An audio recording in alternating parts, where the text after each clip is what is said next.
Assalamualaikum warahmatullahi wabarakatuh. Di sini saya akan mempresentasikan hasil kerja kelompok kami dengan judul Two-Way ANOVA dengan interaksi. Dengan anggota Tandesia Dayapayuana, Mujafar Sadam, Edward Ade Sarbeli Pakpahan, Nabila Febriani. Pengertian Two-Way ANOVA dengan interaksi.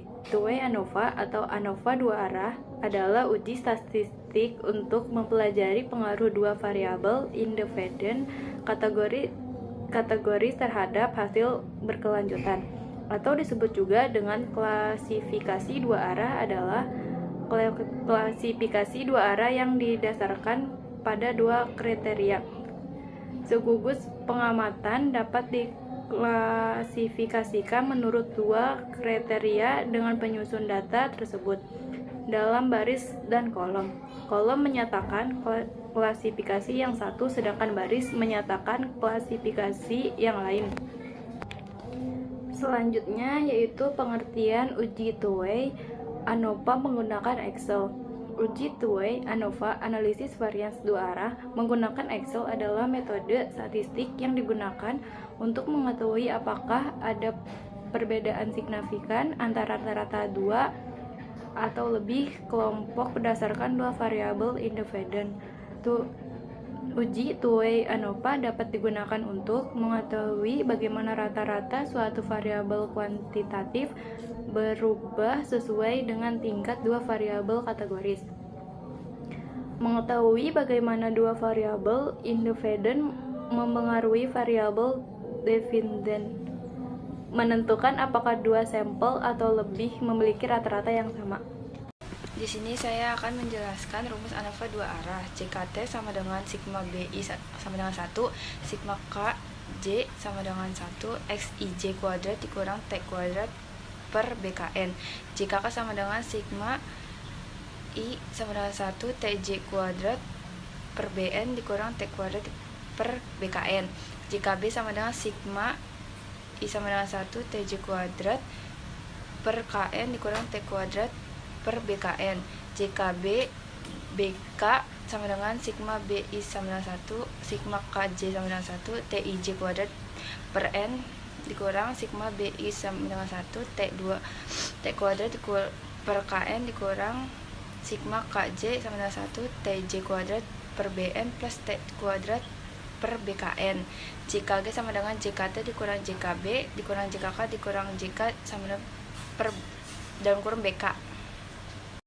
Di sini saya akan menjelaskan keterangan rumus. JKT jumlah kuadrat kecil, JKB jumlah kuadrat baris, JKK jumlah kuadrat kolom, JKG jumlah kuadrat galat, JK dalam kurung BK jumlah kuadrat baris dan kolom, XIJK 2 pengamatan ke J dari sampai ke J, T kuadrat total semua pengamatan, TJ kuadrat jumlah atau total pengamatan pada kolom, B jumlah baris, N banyaknya pengamatan anggota baris, BN jumlah baris dan banyaknya pengamatan, KN jumlah kolom dan banyaknya pengamatan, BKN jumlah kolom baris dan banyaknya pengamatan.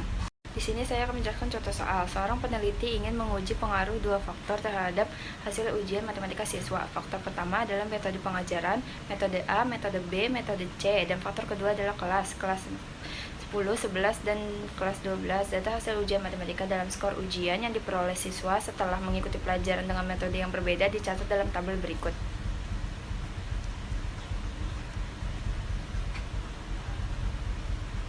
Lanjutan soal. Metode pengajaran atau masing-masing kelas 10, 11, 12, metode A, metode B, metode C, kolom H0, A1 sama dengan A2 sama dengan A3. Tidak ada perbedaan rata-rata hasil ujian antara metode A, B, C. H1, A1 pagar A2, A3. Ada perbedaan rata-rata hasil ujian antara metode A, B, dan C. Baris H0, A1 sama dengan A2 sama dengan A3. Tidak ada perbedaan rata-rata hasil ujian antara kelas 10, 11, 12. Baik, untuk selanjutnya penyelesaian menggunakan Excel, yaitu caranya adalah yang pertama yaitu kita klik data, kedua klik data analisis, dan yang ketiga setelah itu klik ANOVA two factor with replication, setelah itu klik OK. Dan selanjutnya kita bisa lihat di dalamnya ada input range dengan cara blok data yang kita punya atau data yang kita uji. Kemudian isi bagian rows per sampel dengan 3, selanjutnya isi kolom alpha dengan 0,05. Kemudian output range dengan klik F, kemudian klik OK. Untuk selanjutnya bisa kita lihat di dalam maka akan muncul seperti gambar di atas. Selanjutnya hasil yang diperoleh. Hasil uji yang didapat yaitu yang pertama baris, p-value-nya 3,554557. Yang kedua F hitung yaitu 0,229846. 3 F tabel yaitu 3,554. Yang kedua ada kolom, p-value-nya 3,554557. F hitungnya 0,268439. F tabelnya 3,554. Yang ketiga interaksi. Jika p-value untuk interaksi lebih besar dari 0,05, maka tidak ada menolak hipotesis 0, yang berarti tidak ada interaksi yang signifikan antara metode pengajaran dan kelas 10, kelas 11, dan kelas 12. Jika F hitung untuk interaksi lebih kecil dari F tabel, maka kita juga dapat menolak hipotesis 0, yang berarti tidak ada interaksi yang signifikan antara kedua faktor. Selanjutnya keputusan.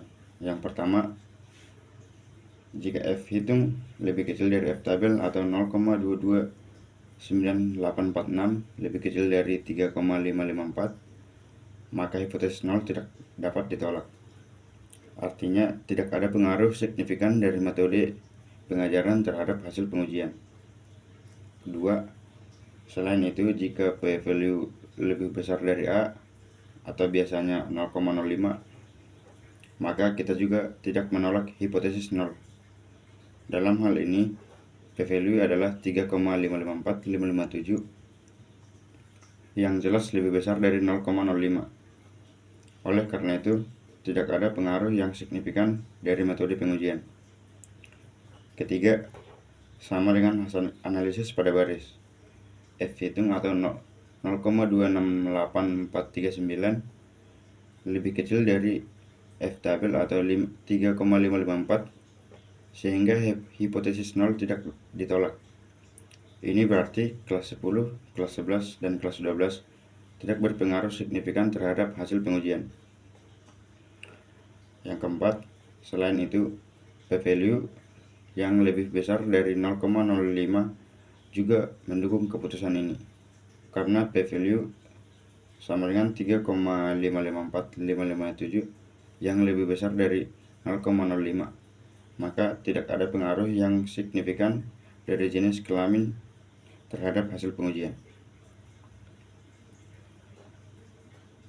Selanjutnya kesimpulan.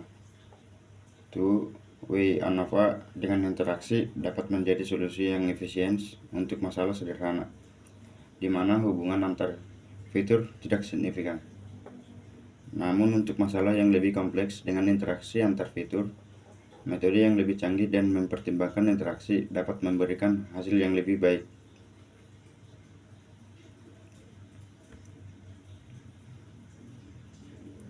Sekian dari kelompok kami. Jika ada tutur kata kami yang salah, kami minta maaf. Terima kasih atas perhatian dan kerjasamanya.